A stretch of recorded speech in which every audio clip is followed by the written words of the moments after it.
Hi, welcome back. My name is Miriam from Arizona Project Quit. In the last video, we explored a watershed using a model. In this video, we are going to be watershed managers. Do you know what a manager is? Does your classroom have a manager? What do managers do? As you might have figured out, managers make sure that things get done and that things run smoothly. But what do watershed managers do?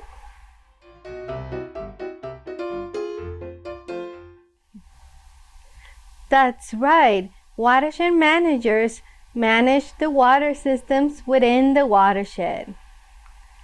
But what else do you think they manage? Think back to the definition of a watershed. What is this?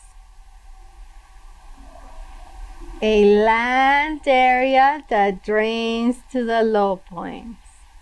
So, what else do they manage?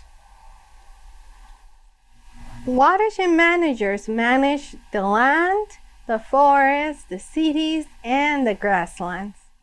But back to the water.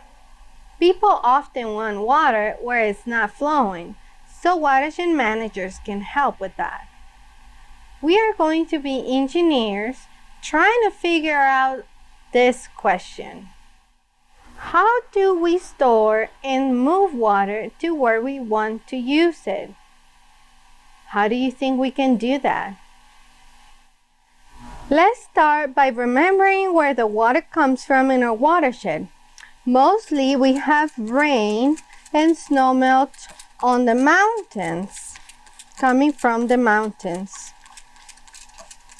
If I was a farmer and I need to water my fields every day during growing season, how do you think I can do that without wasting any water? To answer that question, let's pretend I hire you as my watershed managers. What would you build to bring water from the mountains to the fields without wasting any water?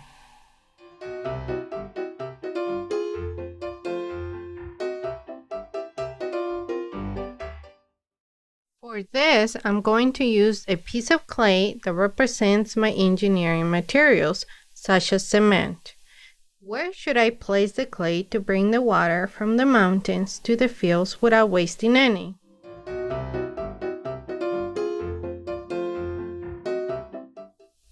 As you can see, I place my clay in a way to direct the water to the farm. We call this a diversion dam, and farmers from the Hohokam people hundreds of years ago to today use this engineered system. Okay, now we have water flowing to the farm, which is great. But what if we have a heavy rain season or lots of snow melt? The water flow will be more than the farm can use, and that's not good for the plants. So, as my watershed managers, what should we do? We're going to use another piece of clay to design a system that can store the most water. Where do you think I should place my piece of clay?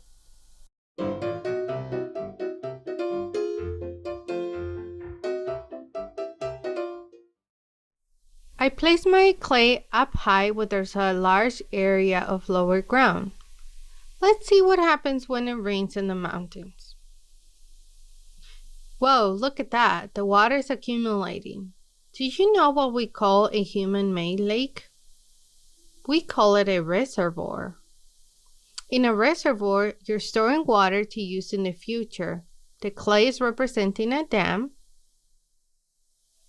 Some examples of reservoirs in Arizona are Hoover Dam and Glen Canyon Dam on the Colorado River.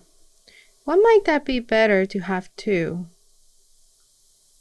so it doesn't put all of the pressure during a big run of time on just one dam.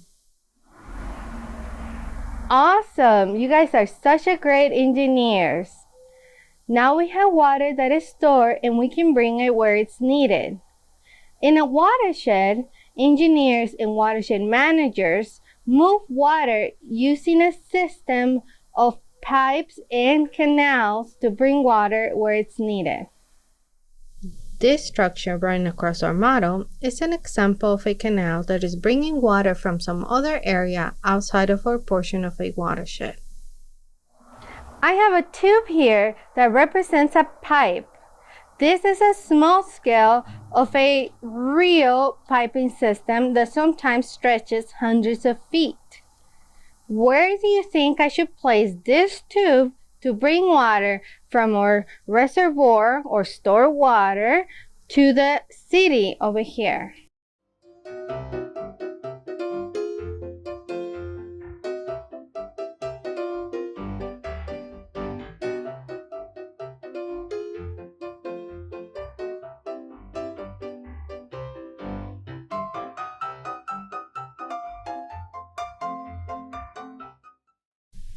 Let's test our system.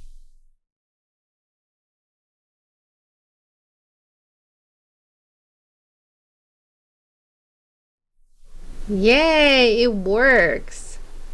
There are many different ways to design a system, and I'm sure you came up with great ideas too. In real life, watershed managers and engineers design piping systems underground and canals above ground just like ours. Some of those systems, just like ours, use gravity to move the water. Why do you think this will be a good thing? No other force is needed. If you have to bring water uphill from a low point like the Colorado River to cities, what do you think you need? A giant pump and electricity to pump the water uphill. Watershed managers not only store and move water around, they also deal with the rainwater in cities, neighborhoods, and even parking lots.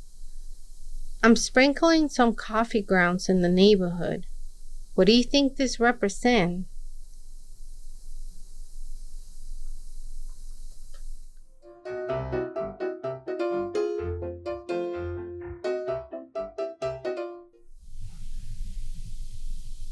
This could represent dirt, trash, car oil, and even dog poop.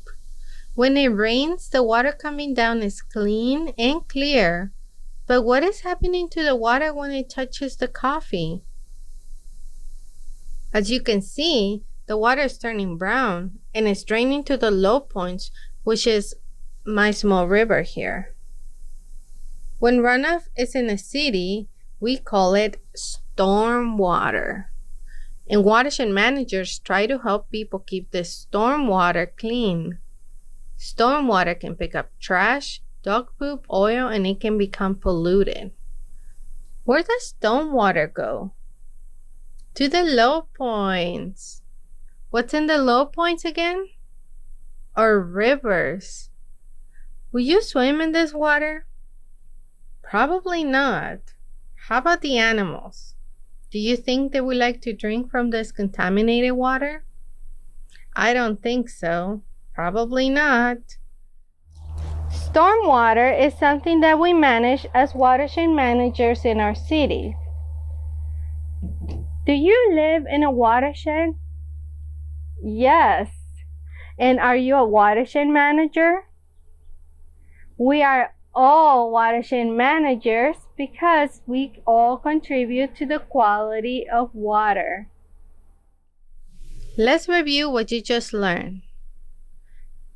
Now you know that watershed managers not only manage the water and water systems within the watershed, but they also manage storm water in a city and the land that the water runs across. You also learned that we all live in a watershed and contribute to the quality of the water.